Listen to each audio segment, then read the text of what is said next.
you can calculate analytically, and the reason is that here you can see the Hamiltonian is rather simple. So this basis is an eigenbasis to the S set, also not to the total one, but also to the local one. So you can calculate immediately the Hamiltonian, this S set component up onto these local excitations. But you also can understand very easily what's happening if you have these S plus, S minus combination on the state. You basically have a spin flip at the location N2, and if you apply an S minus operator at the position N2, then at N2 minus 1, then you create a spin flip, and this is going back. So the N2 position is shifted to the left, and it's going to be N2 minus 1. That's where the spin flip is. And at the original position N2, that's basically the background of the fully polarized spin down state again. So you in these local bases, you know how these terms act. And so therefore, you know what the states are, and you can calculate the matrix elements, and everything is known.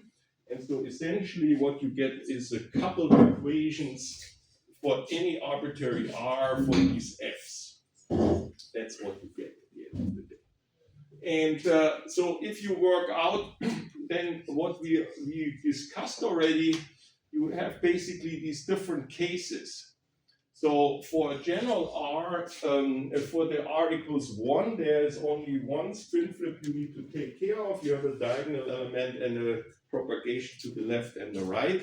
And then you can see that this amplitude, you make an ansatz, a plane wave, and that solves the problem, and you are done with it.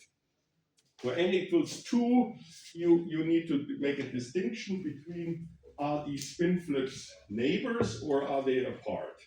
If they're apart, they're acting off these Hamiltonian pieces. They act separately as two individual ones isolated. And so you again get a plane wave ansatz where the amplitudes are completely not specified. And then you take into account the second case that the spin flip excitations are neighbors, because in that case, instead of having 4 bonds where you can flip, where the the spins are anti-aligned, each flipped spin has a left and a right neighbor where it's polarized in the spin down state, and then you can see you have 2 bonds. But if you pick two excitations which you pick in neighborhood, then they are aligned again. So they have to the left of these 2 excitation states, and to the right you have a misaligned one. So you only get 2 conditions where you can flip spins. And so you need to make a distinction. And so for the general number, you can do the same thing. You can say these spin flips are well apart, and then basically you have these equations for each individual spin flip. You take the n spin flip. Sorry, there's an nm jetzt here for some reason. There needs to be an n. So instead of an m, there must be an ni sitting there. So you take a location, the ith location, and so this stays diagonal, and this gives you here then a contribution. And you can show that in this case, again, that this set of equations for arbitrary number of R, that's always solved by this ansatz. And for any arbitrary k and for any arbitrary phase, so the phase is not fixed and the k is also not fixed. That's completely arbitrary because you can see that this is just a phase shift that's irrelevant for that. That's canceling out in this condition here as before. You can see that also with the plane waves. If you add a phase shift into a plane wave, it's also a solution for a single matter. We didn't discuss about it because you cannot fix the phase shift. There's no condition for it, so you can drop it altogether because it doesn't give you a new solution. So here it's basically, it's just a translational invariance here with these ni's, and these permutations. And the permutations you need because in this case you have R different flips, so that every combination is basically satisfied. Then it's good that you have the permutation. Okay, and the excitation energy, which turns out to the right side, once you plug that in and you basically include all these shifts there, you get then basically a phase shift, which is canceling out on both sides, and then you get something like a Fourier transformation of these J, and that you get individual excitation. So like N magnon type of excitation of this type. And that's the excitation energy for these R, for arbitrary R. And now you can say, okay, let's specify here. So what can I do? I can do the same step as R equals to 2. I have I take 2 of them out and put them in neighbors, make them neighbors. And then I have R minus 2 of them, they are not neighbors. They are all scattered around.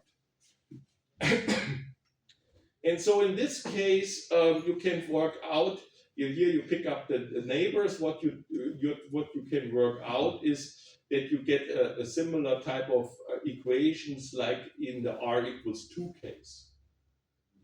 For these amplitudes in this case.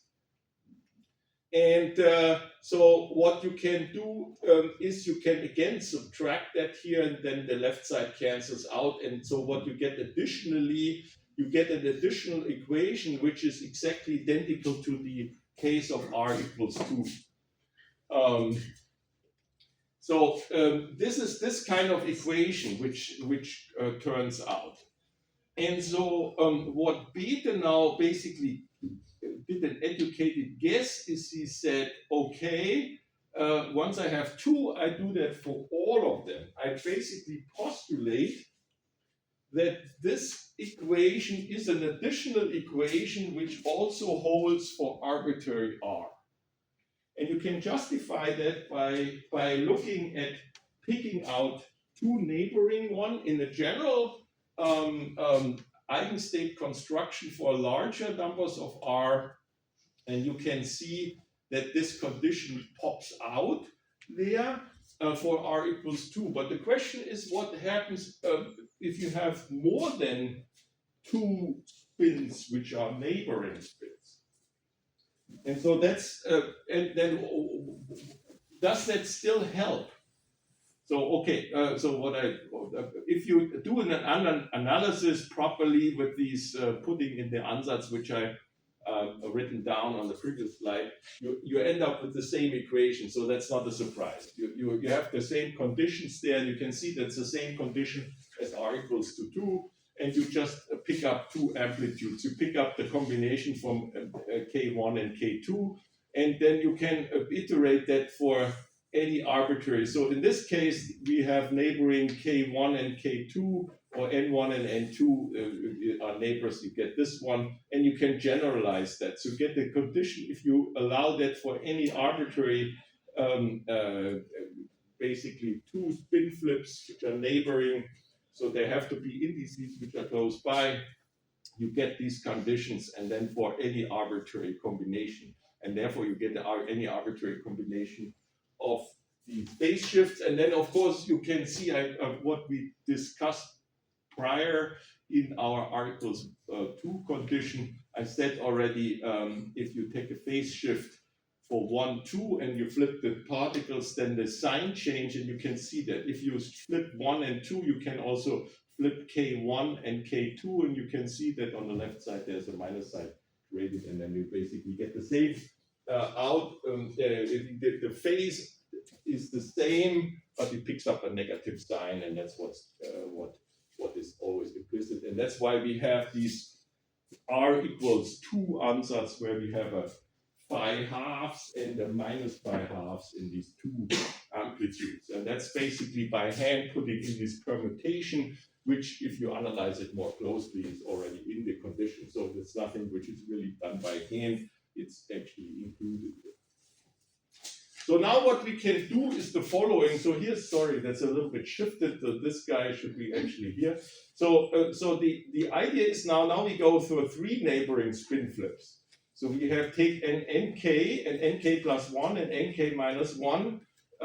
They are all flipped here. So this is this condition. And you can see there's a similar effect like R equals 2 with 2 spin flips parallel. These three are parallel again, and you cannot flip the spins by the operator. So you can only flip spins here on the boundary.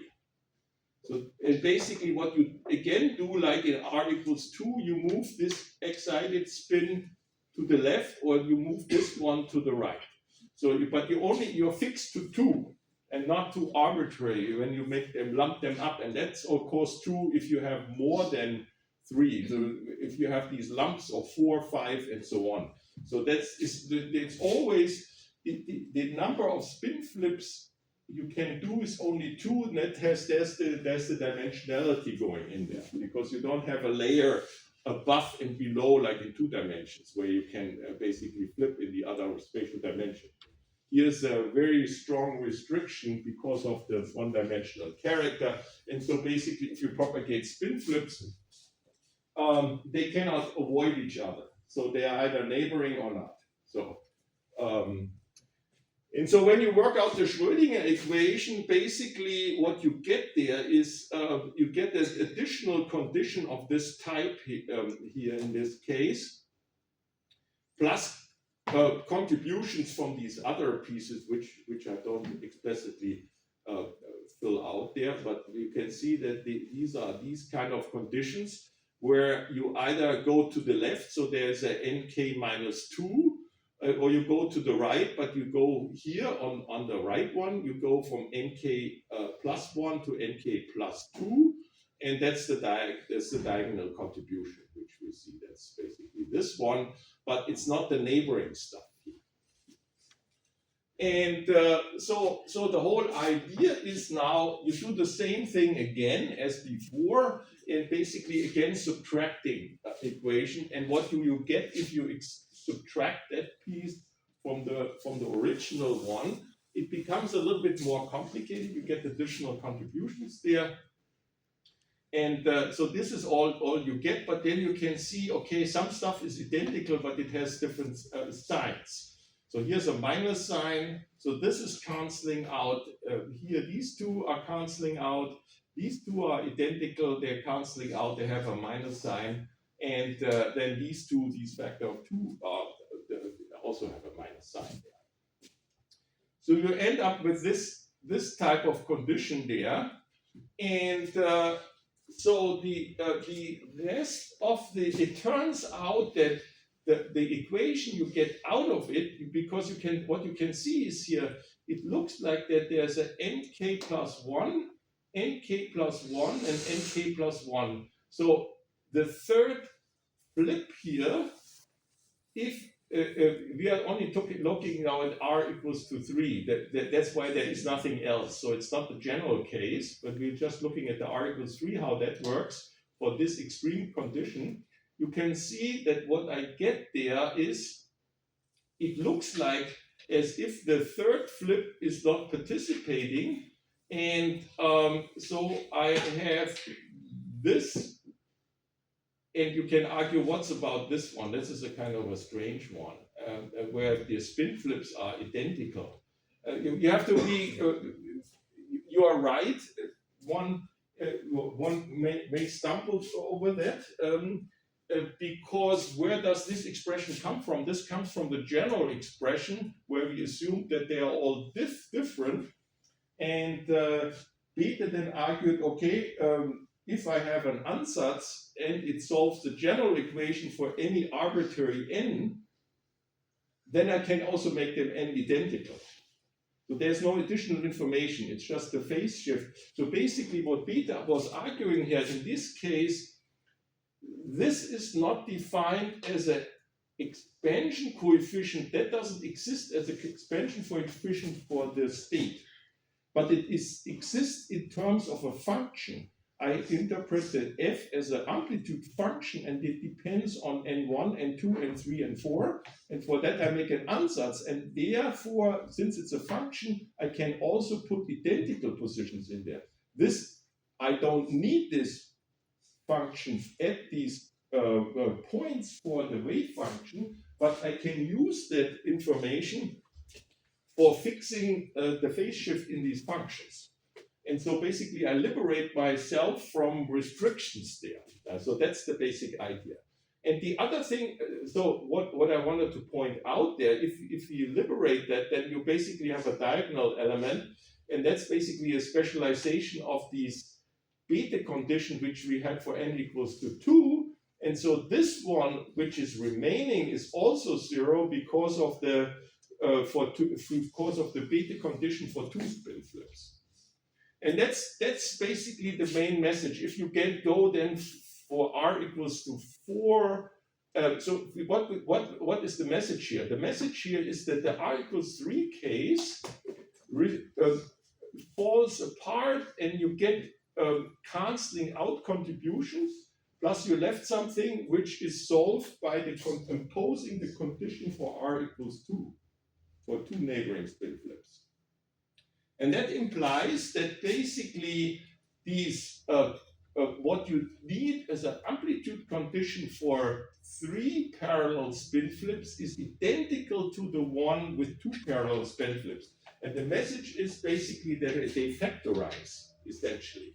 So if you solve the 2 spin flip scattering problems with scattering phases, then this is also included in the 3-1, and from there you can of course go to higher R's, because then if you have 4, then it reduces to 3, and the 3 reduces to 2. You just need to get the recursion going, basically demonstrating that if you have an arbitrary R, you go one step back, and this is the initial recursion relation. You go from 3 to 2, and the 2 you solve. And so you see that there's a recursion occurring, and so you don't need to consider anything else than these. That's why you spend so much time in understanding what is happening at r equals 2, and that what I sketched you here is just in a nutshell demonstrating how you generalize that. And so the whole ansatz lives of that fact that you only have scattering phases between 2 excitations and not between arbitrary ones, because the main message is for arbitrary excitations you have a product of the scattering phases of 2. So basically it factorizes. That's the whole, and that's a speciality of a one-dimensional problem here. So at the multi-spin flip scattering problem, that is factorizing into the product of phase shift of individual 2-spin processes. And that's the essence of the beta ansatz. That in these more complicated situations, it's reduced to a 2-spin flip amplitude. And so that verifies basically that this is the general expression for this amplitude function. So you know everything, and you have always pairs. And of course, you need to, if you have more than 2, if you have an R which is larger than 2, then it becomes more complicated. You need to understand the pairs of 2 and then permutation. So you basically solve one problem with these equations, and then you just put in different, you exchange the K, and that in the end of the day you have the self-consistency condition, where you have for R spin flips you have R number of K values, and this ansatz takes care of it, that once you have a set of Ks which are ordered, then this basically mixes them up. This permutation group takes care of it, that you get all combinations which are relevant here. And the phase shifts these are just combination of phase shifts which are entering here. And you solve the one phase shift equation which we discussed already. And the Schrödinger equation is solved, and the dispersion is always given by that. And the key point was what we discussed the last time, that you have real solutions here. But there's another component which I didn't mention here, but we discussed it last time. There are, of course, periodic boundary conditions. And so the combination of these phase shift equations and the periodic boundary conditions give you the solutions for the K in combinations with the phases. And the excitation energy is given by that. It appears, it looks simple and harmless, basically saying that you have R excitations and then you put basically like R magnons in there, but it's not completely true because we discussed already that can be complex. And that is, and what I don't have time to, and because it's too long, but if somebody's interested in, they can look at the original paper or look in the script, what it means when you have complex number, what it implies here. If you have complex amplitudes, you can see what's happening. The I times I of these phase gives a plus and minus of these complex component, and so you have a real component, and you can see you get a divergence or a convergence. You get an exponential decay or exponential increase. And what is the effect if you analyze it closely for a finite value? What happens is that these amplitude functions for these complex solutions are such that you want to bundle up these spin flip pairs. So the amplitude becomes maximum for pairs of spin flips which are neighbors, and if you move them apart, they exponentially suppressed. So basically, that's why these complex solutions are also called bound states, because you have a spin flip excitation in pairs or three or so, which are all lumped together, and they propagate through the lattice as a bound state with the total lattice momentum of capital K, which is the sum of these individual wave numbers there. And so they are often called bound solutions, and they are basically bound states, and in each sector you find some, and experimentalists are interested in, there are experiments, and I've brought you some which doesn't fit with the one-dimensional model, but with higher dimensions, people are able to investigate bound states, two magnon bound states. That is basically for in the beta ansatz, including for R equals to 2.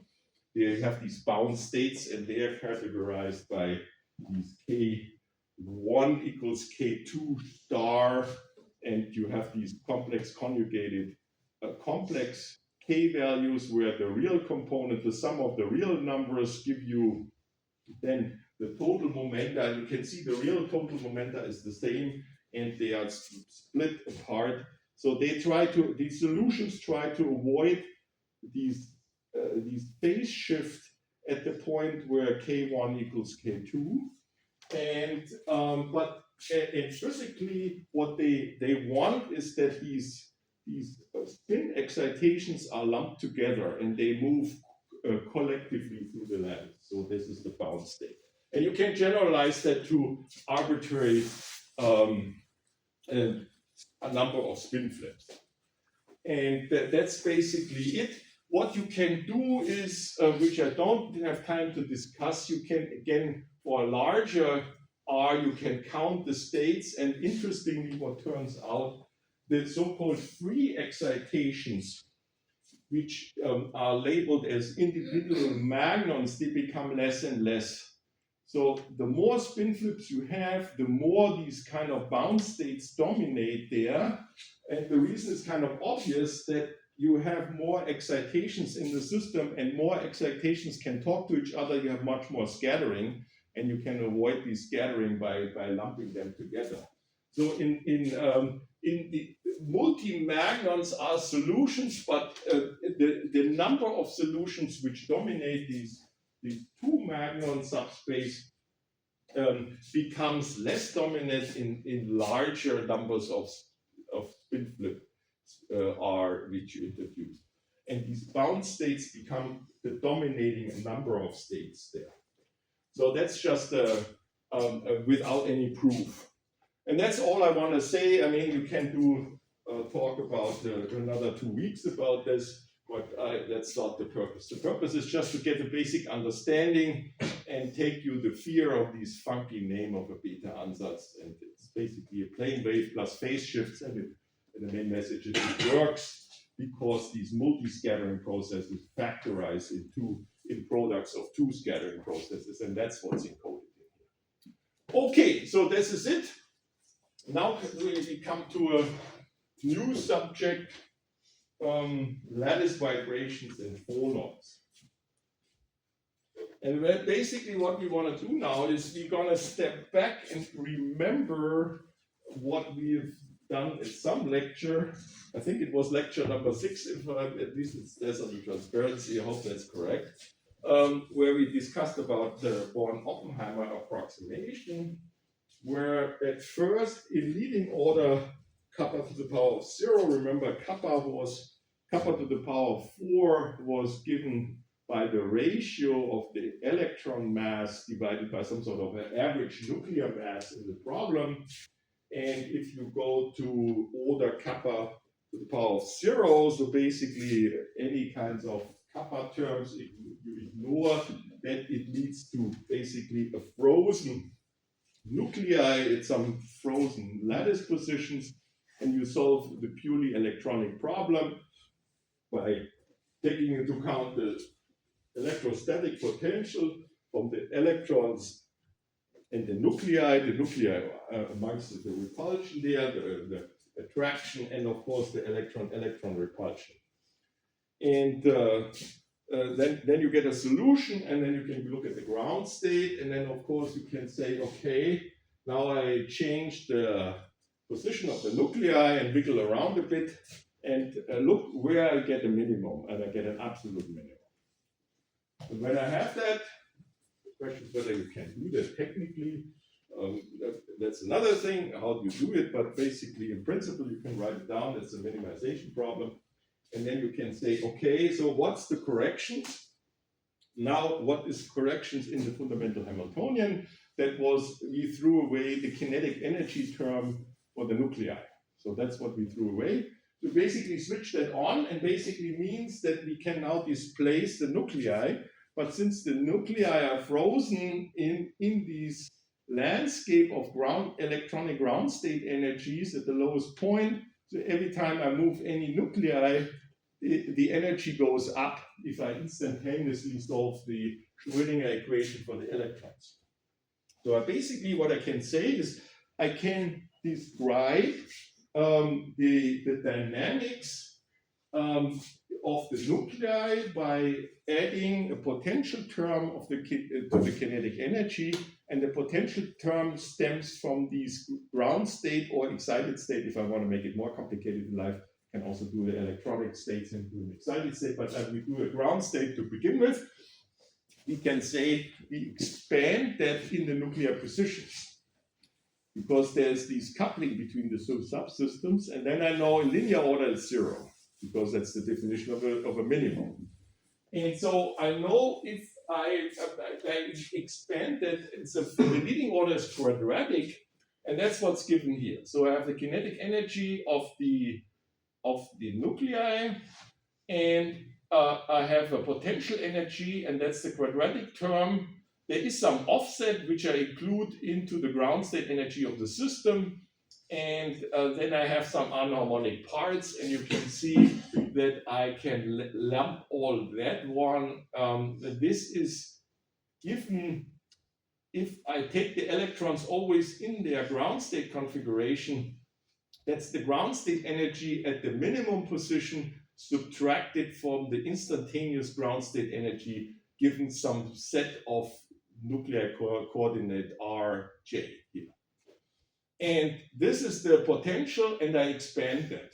And as I said, you can see the difference. There is no offset that's included in here. That's already subtracted. The ground state energy with if they're identical, it's 0. Then I have a quadratic term, and then I have higher order terms which are lumped into anharmonic terms. So they have a harmonic expansion and anharmonic terms. And this delta E is, so to speak, it looks like a Schrödinger equation. That's what we discussed already. The delta E is basically the excitation energy. If I view that as a Schrödinger equation, because this is the expansion coefficient for the total wave function with the ground state contribution of the nuclear position, and that looks like formally as a Schrödinger equation for some amplitude for the as a function of the nuclear positions. So this whole thing is some sort of a nuclear wave function, if you wish. If you interpret that, if you ignore where it's coming from and you say, okay, what is the analogy to the Schrödinger equation? And so basically, what if we forget about the anharmonic piece, which are basically to the third power and the fourth power and whatever in the displacements, then the effective potential that nuclei sees is basically change of the electronic ground state energy, and so you expand the energy change in a harmonic component, which is this first one, and the anharmonic one, which is higher order. And in the harmonic approximation, you throw away all this stuff, and then you can ask yourself later, is that a good idea or a bad idea? Or what does the anharmonic stuff do on top of it? So this is basically the starting point. And that comes about, as you can see from the line of arguments, I displace now the nuclei, they have a dynamics, and I do the Born-Oppenheimer approximation. I assume that I instantaneously solve the Schrödinger equation for the electrons, and then I have an electronic ground state energy, and that becomes as a function of the nuclear position. And at the end of the day, in these equations, it looks like that these ground state energy provides some sort of an effective potential in which these nuclei are having now a dynamics in them. And these matrix elements which show up here, you can of course derive by calculating the second derivative with respect to the coordinates of the nuclei. So you take the nuclei I and the nuclei J, and the alpha and the beta denotes then the different spatial orientation, if you wish. Because you can see there's a matrix element, there's a vector entering here. So the IJ, they label the position of the nuclei, and then you have a matrix, you have a 3x3 matrix for each of these combinations, and this 3x3 matrix is given by this expression. So you have different lattice sites and you displace in different orientations. And that's where it's coming from, because I remember this U potential was given by the difference in energy. The energy is dependent on all nuclear positions, okay? Of course, in general, that's a tough call to do anything useful. What we are basically going to use to make life simple is, again, that we have a lattice structure. So there's periodicity. So there is a symmetry behind it. And the one symmetry is, of course, you can exchange the nuclear position and you can exchange the direction, and you can see that's just basically flipping here the order of these. That's because you assume that you can differentiate the potential twice, and so that's basically the existence and the continuity of these derivatives there, which is entering here. So that's nothing magic. That is just analysis. If you have inversion symmetry, what you can do is you can even flip the indices, and that has to be the same. But that's not always the case. If you have a lattice without inversion symmetry, that's also not the case. And then you can say, okay, if I do a homogeneous displacement, if I shift all atoms in the same direction, so the delta Ri is the same, and which I call D, then it's clear that nothing happens. If I just have a translation of the whole lattice, and I'm still in the ground state, and so then basically the corrections, the potential has to be zero when you do that, and that implies if you multiply these matrix and then sum up all the contribution, then this expression has to be zero, and because of the constant vector can show in any direction, then you can argue that it doesn't depend on the constant vector. It has to be encoded in this matrix. So I sum over all the indices, either the J, the first or the second one, it doesn't really matter because I have here a D transposed, I multiply from this side, or I multiply a D from that side, and I displace all of them. So that's we will use that for a trick to later on in a moment. So that's kind of obvious that the potential doesn't change, and that has to be encoded. This translation, you just displace the whole lattice, and basically that's basically elementary symmetry of the problem. And so that implies that if you sum over all these matrix elements, then it has to be vanishing, because there shouldn't be any effect at the end of the day. The energy is not changing because you shift the whole crystal. Okay. So that's kind of obvious, but this is the consequence mathematically. So you have another constraint which is actually useful. You don't need to know anything about the U, but just because of this, the U has to fulfill this condition for any material. Okay, so now we're not doing quantum mechanics. That we do it in the next step. But we start from the basics. Go back to analytical mechanics and remind ourselves how we do that. So what we can do is we can define a classical Lagrangian by looking at the ith atom that has a mass, and it has and we are looking into the dynamics relative to the ground state configuration. So the ground state is these Rj0, so they are fixed, and then I introduce a displacement relative to the equilibrium position, which I call U. It used to be in the previous slide, it used to be delta R. It's basically the same, and that's now displacement vector U. So you have the kinetic, that's a classical kinetic energy term, which is this Tk, which was on the previous slide. So I do the whole argument first classically, because I know already how to relate the classical harmonic oscillators to the quantum mechanical ones. And I just the quantum mechanics, introduction of quantum mechanics is straightforward once I understand how the harmonic oscillators, the classical harmonic oscillators work.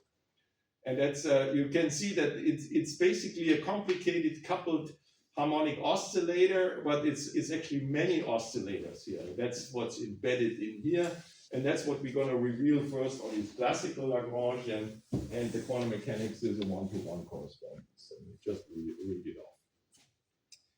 Okay, so now we have this. So instead of our delta R's, we have now the U, and U transposed, and the matrix. And then the kinetic energy is this term, and the second term is potential energy, and it's subtracted with this minus sign, as you know. And then what we get is from these Lagrangian, we get coupled Euler-Lagrange equations, which are written now in matrix form. You can also introduce an element Ui alpha to make connection to the notation I had previously. So at each lattice side, you have three spatial direction, x, y, z, which you label with alpha, and you can do that too. And I just have a shortcut notation because it's kind of obvious from this matrix formulation. From these three-dimensional local displacements, you have these coupled equations. So you can see that this local displacement on lattice side I are coupled to these matrices which come from the expansion of the ground state energy. In these, they couple everybody else, all the displacements or all the other lattice sides. And how strongly they are coupled, that's encoded in this U matrix. And you can remember, basically, I wiggle at lattice side I in some direction, and I wiggle in lattice side J. And if they can be wiggled independently, of course, the U is 0. So that's encoded there. And if what we expect is that this matrix decays for large distances, I and J, that I can wiggle them independently. But if they're close together, they talk to each other. Because there are some sort of local forces, if you think about a classical model.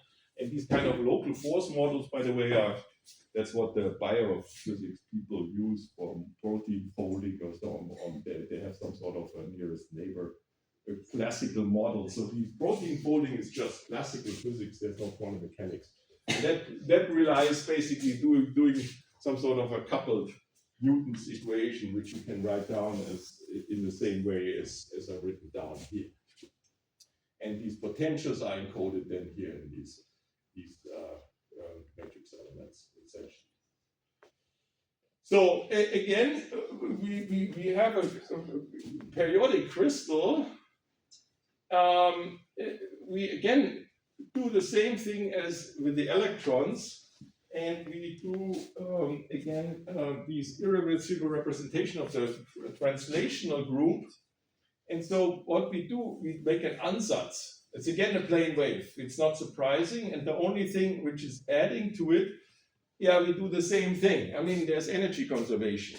The Lagrangian is independent of the time, explicitly independent of the implicit via the velocity, but otherwise not explicit time dependence. And then you know that you have total energy conservation, and when you have energy conservation, you have translational invariance in time, the same as the momentum is displacement in space. So you basically have a translation in time and space. That's what this basically means. Because we have now a time-dependent problem here in this classical physics problem. Okay, so that's the ansatz. And of course, we are not surprised that this is actually solving the problem already. Up to a small corrections. I mean, there's some little details we need to take care of. But basically, that's equivalent again to the beta ansatz. And the interesting thing is that that works for arbitrary large lattices and, of course, arbitrary dimensions. And that has again very, very simple reasons. Okay, so then, of course, there's boundary conditions. I just make it for completeness. Again, so if you have some sort of a large lattice vector, which is basically a lattice vector, if you have a system with a unit vector in some direction and the length scale of alpha, a alpha in the alpha direction, and you have elements of the lattice in the alpha direction, so that the total number of lattice side is Lx times Ly times Lz. We have a three-dimensional problem, and you multiply that by some number n, so there is a multiples of that. You can, any arbitrary g, you can add to that, and that has to be mapped back onto your representative of your lattice with n lattice sides. So you basically have a chunk of n lattices. They are also called Born von Karman boundary conditions, and these are basically the same kind of boundary conditions we talked about earlier with the beta ansatz. So that's, again, there's nothing magic to it. That's just for completeness. And we know already what that leads to. That leads to restrictions in the number of k. If you figure out that this equation is solved for arbitrary k, that restricts the number of k points through these boundary conditions. So there's a discrete set of k points, so that at the end of the day, you have the same number of k points as you have lattice points. So you all know that already, and what you can do is basically you can do these decomposition of the oscillation into the sum overall, the Briveau zone. That's basically what we do there with these ansatz there, and then we can get these boundary conditions. If you plug that in, this kind of decomposition, we talked already about it, and you plug that in, then you come to the condition that this is 1, and that gives you a restriction of the number of K points. So that's nothing to do with quantum mechanics or so, that is just counting. That's important because you need to count the number of solutions with your plane wave ansatz at the end of the day, because classically you know already, you can count the number of degrees of freedom, and then you know how many solutions you have, and that needs to be fulfilled. So that's just for completeness. That's the K points in each direction have this restriction. You can either go from 0 to L alpha, or you can make it symmetric from minus L alpha to plus L alpha. You just half each. You can shift the Brion zone if you want that. So that's up to you. They're equivalent. So this is a more general one. Here you have to pay attention whether this is an even or odd number. That then if it's an odd number here, if L alpha is even, then this is odd and this doesn't exist. So you have to be a little bit more careful here.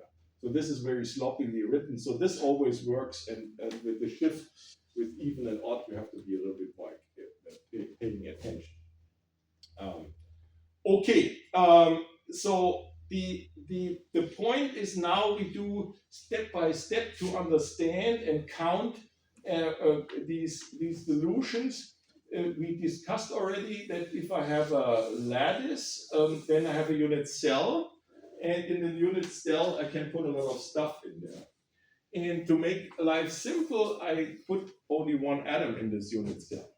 So that, and we generalize that then to more atoms in the next step. But just to get a basic understanding, what does that mean? It basically means that we have a single atom lattice, and that ends up in the second. This ansatz we made, this plane wave ansatz, leads to an eigenvalue problem of a 3x3 matrix. And that gives you 3 solutions. And we will see that these solutions, we know already that they're classified by K. So for each K point, you get 3 solutions. So that basically, with the boundary conditions, we get n, you can see we get total n points of these K values with 3. For each K value, you get 3 solutions, you get 3 n solutions, and that's what we expect for a lattice in 3 dimensions with n lattice sites. Of course, you can argue whether that's really 3 n solutions. You can rule out some solutions. Basically, for k equals 0, you can rule it out because k equals 0 is what the k equals 0 describes. That's exactly the displacement of the whole lattice. So there are some restrictions, basically in number of degrees of freedom, which are associated with the center of mass motion, which is not included in this ansatz, but they're formally in here. And so you can, if you're more specific, you can rule them out later. But if somebody is wondering about how about the center of mass motion, if I exhaust already the total number of degrees of freedom. So what it boils down to with these ansatz, as I said, I plugged that ansatz, this plane wave ansatz, in here and use the fact that I have translational invariance, that these Uij only depends on the relative distance between I and j, and then we can do the same argument as we used already for the electronic type binding model. So you have a Fourier transformation of these interaction matrix here. So basically you can see that there are 2 contributions, basically because of symmetry reasons you can combine them, and that cancels the factor of 2 out there. That's what's done here already. So you do a Fourier transformation here, and you can see you get a 3x3 matrix, because we have for each lattice, for each atom, in the unit cell, we have three directions, and that's why this is the three-dimensional. We said already, so that is basically an eigenvalue problem, and there's a mass coming in there because the mass is all the same, mi are all the same, so there's a capital M there. See. So you basically you can see that that this gives you three solutions for each k point, so you get three n eigenvalues, and basically what you get is three acoustic branches of the lattice vibrations here. And so, of course, why is there acoustic branches? I need to explain that. We will come to that in a second. Let's look into that. So we said already from the real space, we go into Fourier space by doing this Fourier transformation. And so what I've done here is basically use the symmetry and write this Fourier transformation by flipping the r, the relative distance, by taking r and minus r using inversion symmetry lattices. And of course, I overcount the problem. So that's why there's a factor of a half in there, because this and that one is the identical Fourier transformation. And then you can see I invent another -2, which is not existing. So where's the damn -2 coming from? Anybody has an idea why I can write down a -2 or -1 here? Where's that coming from? That's not there. I mean, in the Fourier transformation, it's not there. I just put it in there. Yeah, that has to do, what is it? That's a constant. And you can see what's there. There's a sum over j of the whole lattice point of these u. And that we discussed already. What is encoded there is the fact that if I sum over this j with any arbitrary number here, then this part is 0 because of translational invariance. So the energies must be 0 if I displace the lattice. That's what I talked before. That's a condition on these matrices. And that's what I'm using here at this point. I add a 0 on here. So that's what's happening here. And I add two zeros basically and then I do that because you can see that this combination leads to a cosine there. And that is this condition here. What's happening here.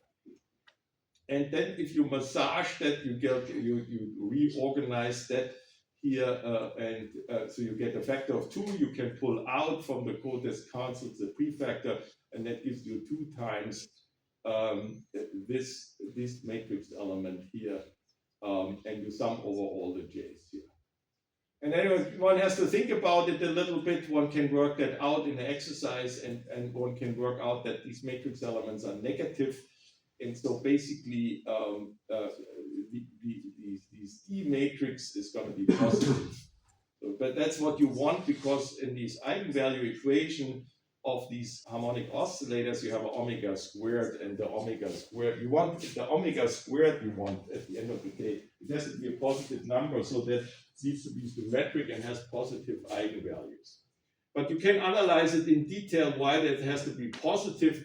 There you can take into account the fact that what's the starting point? We talked about, we started from, where do we start from? Where's the U actually coming from? What assumptions did we plug in there to begin with?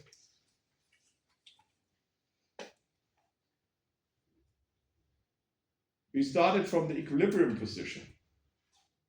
And the U comes about because we move the nuclei away from the equilibrium position. And then we say, because the equilibrium position is where they have a global minimum, so that means that the energy is going up in any direction.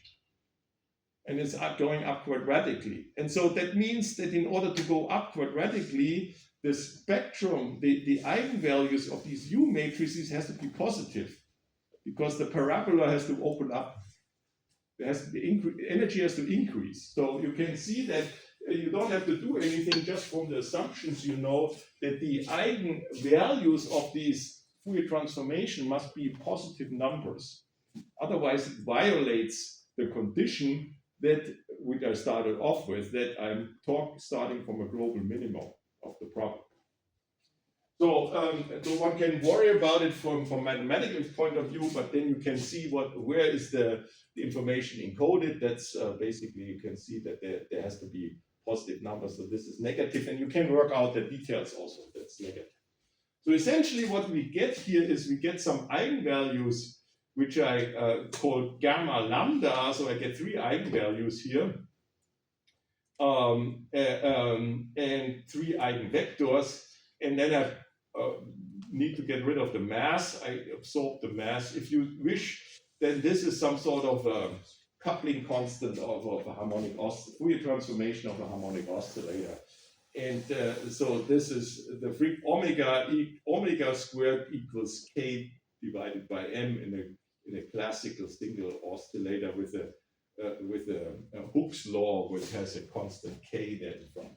And so this gamma has the meaning of the k, and it's not surprising that's some sort of displacement. Okay, so that's fine. We get a positive frequency out of these eigenvalues, and we are done. And we get 3 of them, of course, because it's a 3-dimensional matrix, and we have 3 eigenvalues. And so that's the first thing. And the other thing is what we can say here, if the k is 0 and then increasing, if the k is 0, you can see that the spectrum is actually, since there's a square root entering, it's linear in k entering here somewhere in the dispersion. So for k going to 0 in the long wavelength limit, basically the oscillator frequency is dying out. And so it starts from 0 energy or 0 frequency, and the frequency goes up. The shorter the wavelength is, the larger the k point, the wave number is, and that's what is called acoustic branch, because in acoustic you stimulate some sort of long wavelength excitation in the problem. And so we can do that in the expansion, and then that means that if you expand this d in this kind of fashion, and then you can see there's a k, there's a vector component, you divide the k in the modulus and the orientation, and the orientation gives the scalar product. So there's some sort of a directional dependent. What the meaning is basically a velocity. There's a propagation velocity, because omega squared is c squared times k squared, if you associate it with the propagation speed. And the propagation speed has some orientation dependency, and that's encoded in here, because you multiply that, and then you sum over all the lattice sides. And for example, what you could do is you can say, for some reason, only the nearest neighbor are talking to each other, and then you can work out that immediately, because you have to just sum over the nearest neighbors, and you figure out what you get there. But at the end of the day, you get a linear dispersion relation for small k. So that's the key thing. And you have different speeds. You get 3 different solutions from these eigenvalues there for any arbitrary direction. You get always three direction, and you can classify them because they have to be orthogonal. These displacements have to be orthogonal, and so you get 1 longitudinal and 2 transversal oscillation there. And the polarization, because you have 3 polarization vectors in the 3-dimensional space, 2 have to be perpendicular to k and form transversal branches, and 1 is defining the longitudinal branch. So, but this is straightforward. Now, because you were looking skeptically, what happens if you make it more complicated? I mean, in real life, you have a unit cell and you have more than 1 atom in it. Most of the components have more than 1 atom. So you need to give an answer, what's the difference? And so the line of arguments goes exactly like in a 1 atomic case, but we only have more of these creatures now. And there's a little bit of a difference now showing up. And that's why I separated that, in order to not obstruct this the general line of arguments with this translational symmetry and this plane wave propagation, which takes into account the periodicity from the question of a more complex problem where I have now p number of atoms in my unit cell. So the p equals 1 we have taken care of, and now we have more than p atoms. So the main statement is that if you go through, you have before that with one atom we have 3 normal modes for each k vector. And so essentially the claim is now you have 3p normal modes for each k vector, because these matrix which we define in a second, that is not 3-dimensional anymore, because you have to take into, for each unit cell you have, for each atom you have a displacement vector which has 3 dimensions, has 3 components. So I have 3p components, and the matrix after Fourier transformation, it's 3p dimensional. And it's analog to the problem of the tight binding model where I have more orbitals. When I have one orbital, I get one band. If I have n orbitals, I get n bands.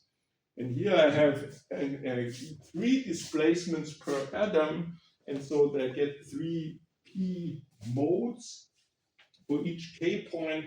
So I get 3p bands for these excitation energies and solutions for these vibrations out of it.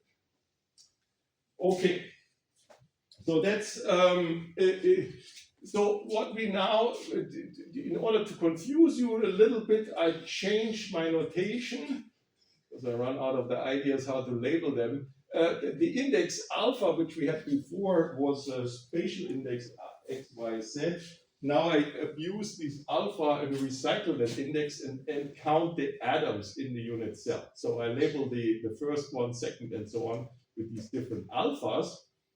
And now you can see I leave I don't write it in coordinate, I just write it for the alpha atom in the E unit cell. I have a displacement vector u. So they get 2 indices now. One addresses the unit cell, and the other one addresses the location within the unit cell. And so the unit cell index is I or j, and then the atom is labeled with this alpha. And you can see, and then of course I need to take into account that I have different atoms there. So each atom has a different mass in principle. Have sodium chloride, salt, for example, and so on. So I have the sodium and the chloride. So that means that they have a mass, which of course is independent of the unit cell, but it depends on the atom position within the unit cell. So that mass has an alpha index.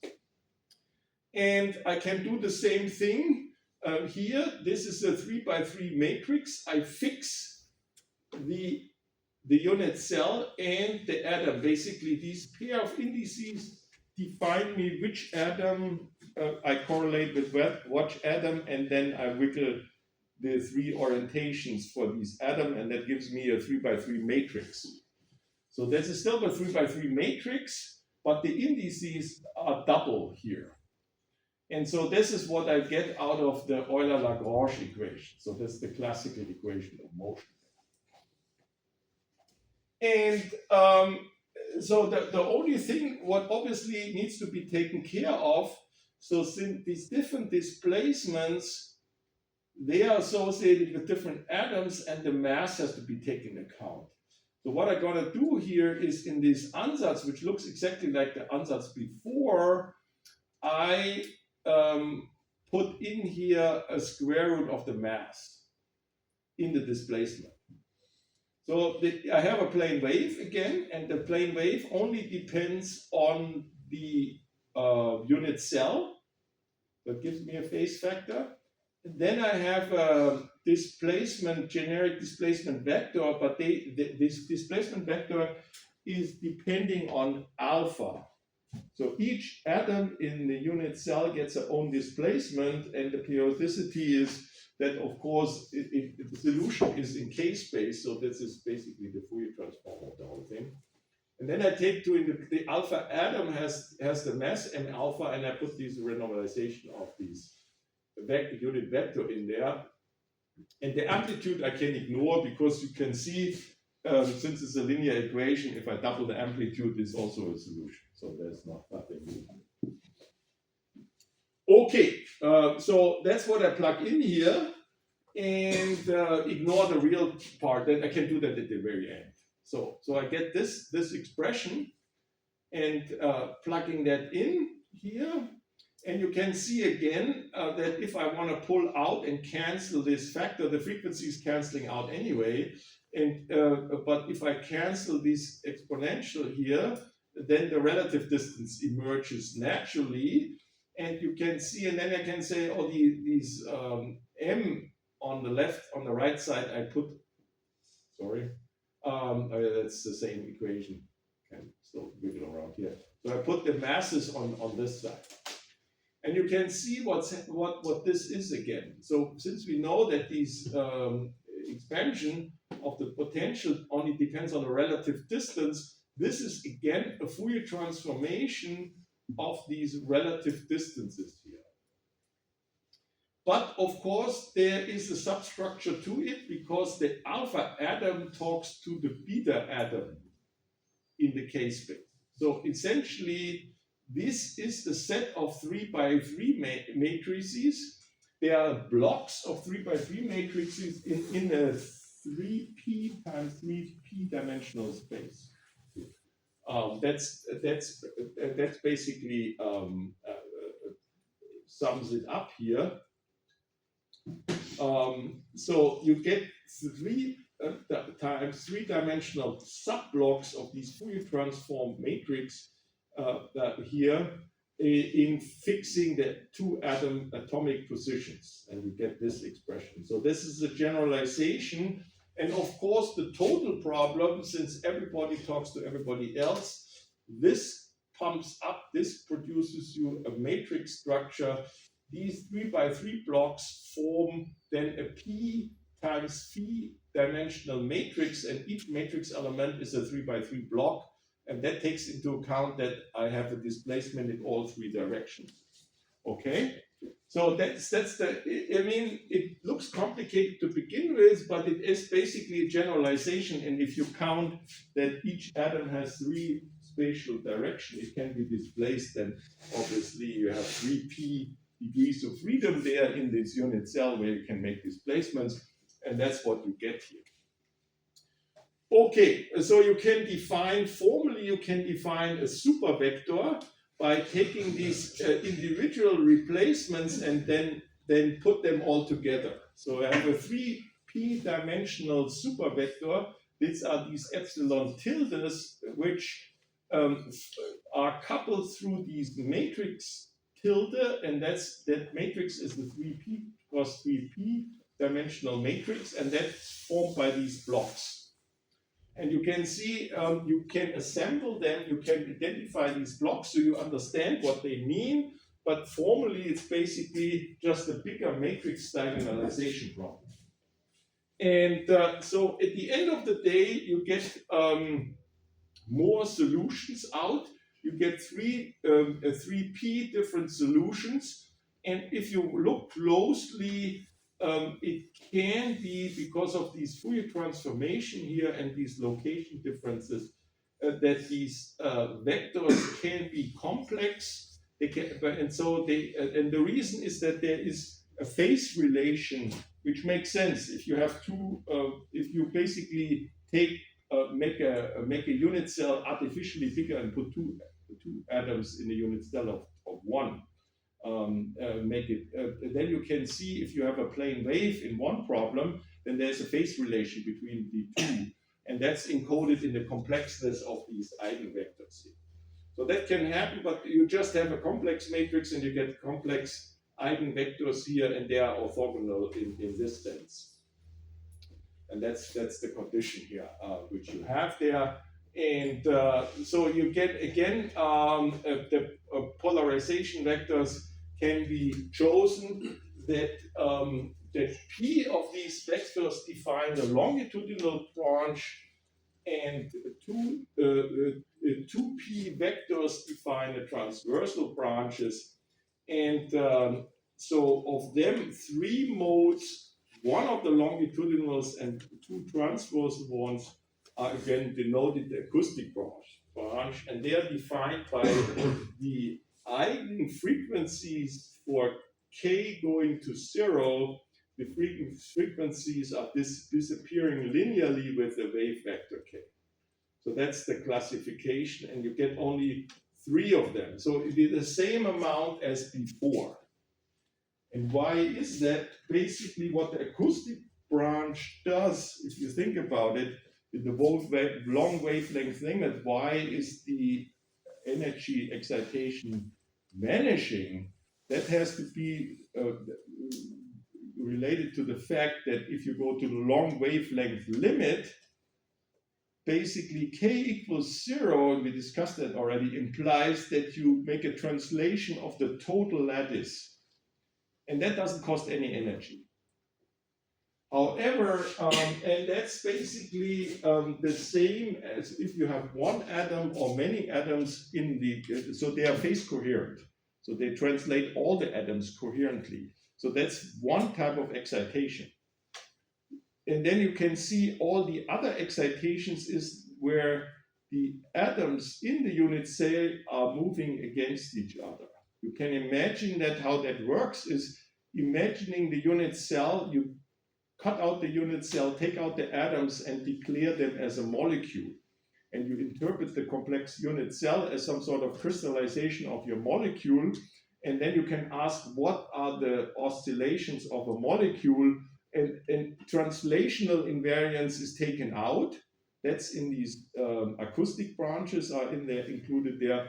But so what are they in the molecule? The atoms have to move against each other. So that's the internal degrees of freedom. And so that's what's left over. So the other two P modes for each of the K vectors, they are called so-called optical modes. And the frequency doesn't disappear for k to 0. And that is basically you have a spring model, and that has a finite frequency. If the atoms are moving against each other in this way, there's always a finite frequency. The frequency doesn't vanish because it's not associated, it's always associated with a finite energy excitation, while the other one is associated with the collective displacement of the lattice, which doesn't cost any energy asymptotically. So that's these modes are called optical modes, and their characteristic by the frequencies doesn't vanish. Okay. Now the question is, why do they call optical modes and not acoustical one? So that's another question. So any educated guess why people think that's an optical? Yeah. I can interact with the dipoles of the electric field. Yeah, that's the answer is correct. And why? Is there any idea why that might be, or why is the dipole not interacting if you have a single atomic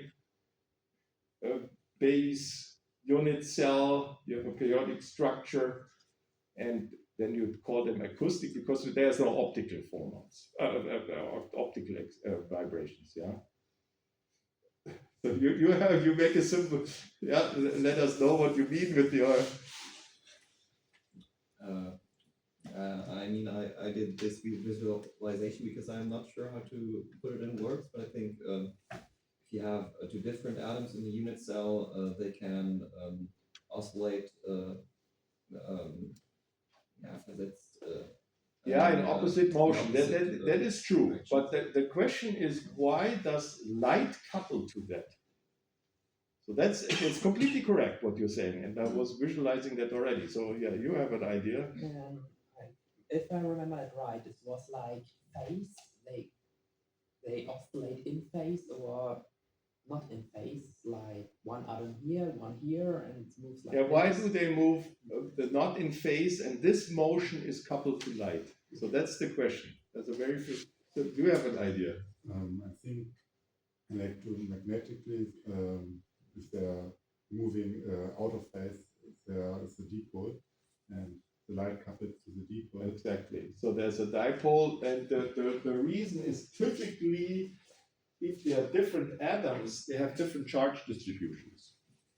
And you have charge transfer. The extreme case is, for example, salt. Sodium chloride, the sodium atom loses an electron, the chloride absorbs it, and you can see immediately that you have, that's an extreme case, you have positive charge and negative charge.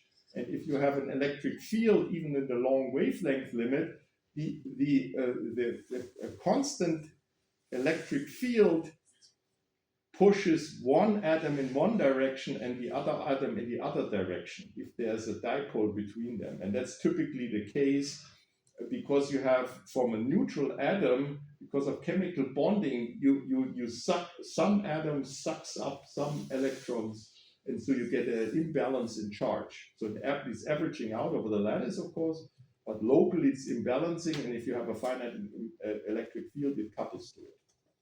And that's the light, as you know, the wavelength of light is between 400 and 800 nanometers, and that's basically 4,000 to 8,000 lattice distances. So the modulation of the electromagnetic field is large compared to the distance in the unit cell. So in leading order, you can take it as an instantaneous constant electric field the unit cell atoms are seeing.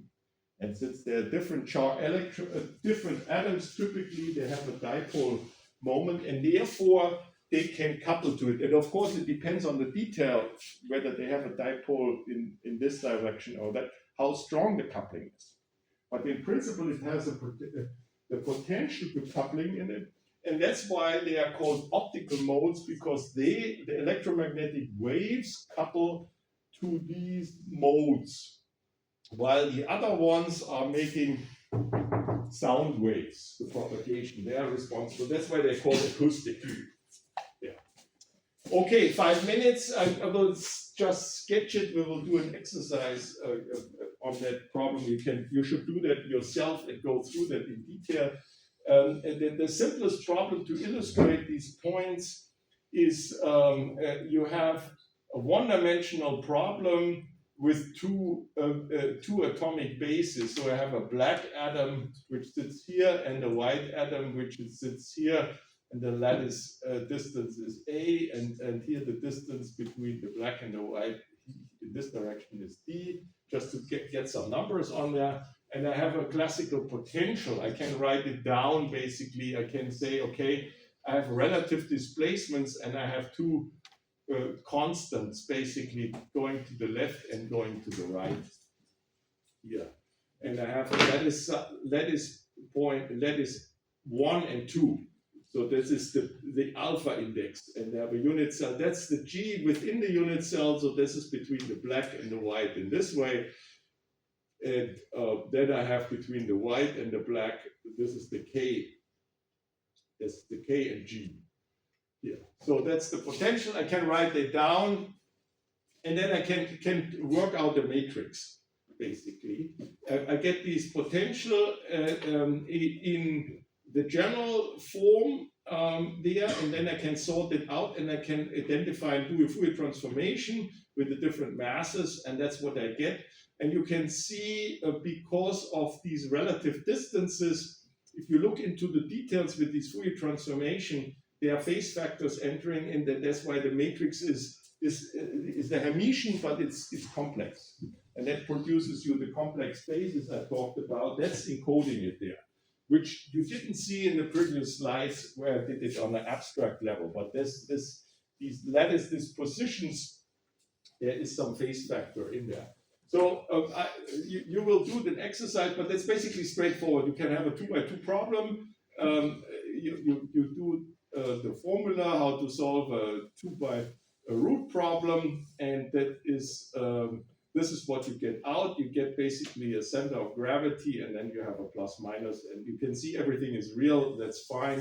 Then you can work out whether this actually makes sense, and it turns out yes. So that makes sense here. That this is positive, independent of what you choose. And then, of course, you can do the following. Then you can say expand the whole solution for small ka. Here, the cosine goes to 1, basically, and you can corrections as 1 minus ka squared over a squared. And you can see that with the plus solution, you get basically a constant with a very small correction.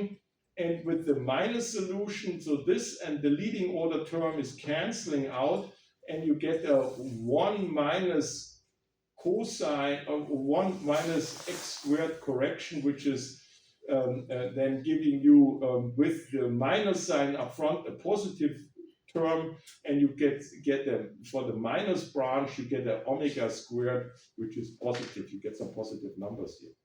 And you can see, then we are back here, what I talked about. If you work this problem, go through that, you can see you have, again, an acoustic branch, which is linear in K, and here you get something which is independent of K, and the frequency squared is given by this expression here in this term. And so you can identify, this is representing the acoustic branch, and this is the optical one.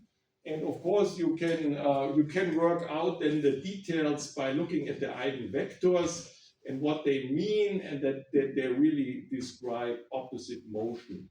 So that has an eigenvector which is of the type 1 minus 1, and this is basically the symmetric, and this is the antisymmetric vector from the structure with some phase factor, which we don't care, but basically you have opposite motions there.